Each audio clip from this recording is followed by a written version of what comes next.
அன்புக்குரியவர்களே, ஒரு 15-20 வருஷத்துக்கு முன்னால் நீங்கள் தனியார் நிறுவனத்தில் வேலை செஞ்சாலும் சரி, ஒரு பொதுத்துறை நிறுவனத்தில் வேலை செஞ்சாலும் சரி, நீங்கள் என்ன பதவி வகித்தாலும் உங்கள்கிட்ட இருந்த அதிகப்படியான திறமைகள் அங்கே ஒரு ரெக்கக்னிஷன் கொடுப்பாங்க.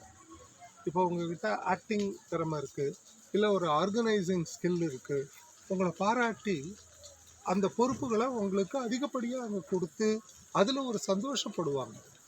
இப்போல்லாம் எப்படின்னா, ஒரு சாதாரண நர்சரி பள்ளிக்கூடம் கூட கார்ப்பரேட் மாதிரி ஆயிடுச்சுங்க. என்ன பண்ணுறானுங்க, அங்கே இருக்க கல்வி தந்தைங்க இல்லை அங்கே இருக்க அதிகாரிங்க ஒவ்வொரு பதவிக்கும் ரோல் கிளாரிட்டி, கோல் கிளாரிட்டி இதைத்தான் கொடுத்துட்றாங்க. அதுக்கு மேலே நீங்கள் எதுவுமே செய்யக்கூடாது. இந்த சாதாரண தமிழில் சொல்லுவாங்க, இந்த கொடுத்த காசுக்கு மேலே கூவுறது, இது பண்ணவே கூடாதுங்க. இப்படி தாங்க ஒரு டோபி ஒரு நாய் ஒரு கழுதை ரெண்டுத்தையும் வளர்த்தாங்க. அந்த டோபி கொஞ்சம் அந்த ஊரில் பணக்காரங்க. அவன் என்ன பண்ணால் ஒரு நாள் நல்லா தூங்கிக்கிட்டு இருக்கான். இவன்கிட்ட நிறைய பணம் இருக்குது அப்படின்னு தெரிஞ்சுக்கிட்ட ஒரு திருடன் அவன் வீட்டு கதவை உடைச்சி உள்ளே புந்துட்டாங்க. இதை இந்த கழுதை பார்த்துருச்சு, நாயும் பார்த்துதுங்க. ஆனால் அந்த நாய்க்கு என்னென்னா, இந்த முதலாளி கஞ்ச பைய, இவன் நமக்கு சரியாகவே சோறு போட மாட்டான், இவனுக்கு நம்ம ஏன் குலைச்சி திருடனாக இருக்கிறத காட்டி கொடுக்கணும்னு அது கம்முன்னு நட்டுக்கிட்டு படுத்துக்கிச்சுங்க.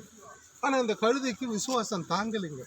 இது என்ன பண்ணிடுச்சு, ஐயோ முதலாளி வீட்டு பணம்லாம் போயிடுமே அப்படின்னு சொல்லிட்டு இந்த கழுதை கால்னு நைட்டில் கத்துதுங்க. கத்தின உடனே இந்த சத்தம் கேட்டு திருடன் ஓடிட்டான். செலவு தொழிலாளர் இருக்கான் இல்லையா டோபி, அவங்க முழிச்சுக்கிட்டு சுற்றி முற்றியும் பார்க்குறான். ஒரு பெரிய தடி எடுத்தாங்க, எடுத்துக்கிட்டு நேராக வந்து இந்த கழுதையை சாத்துன்னு சாத்திட்டாங்க.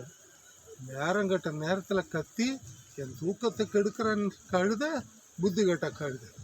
நாய் எங்கள் பாரு கம்முன்னு படுத்துருக்குது, உனக்கு மட்டும் என்னடா அப்படின்னு சொல்லிட்டு கழுதையை போட்டு சாத்திட்டு அவன் போய் படுத்துக்கிட்டான். கழுதை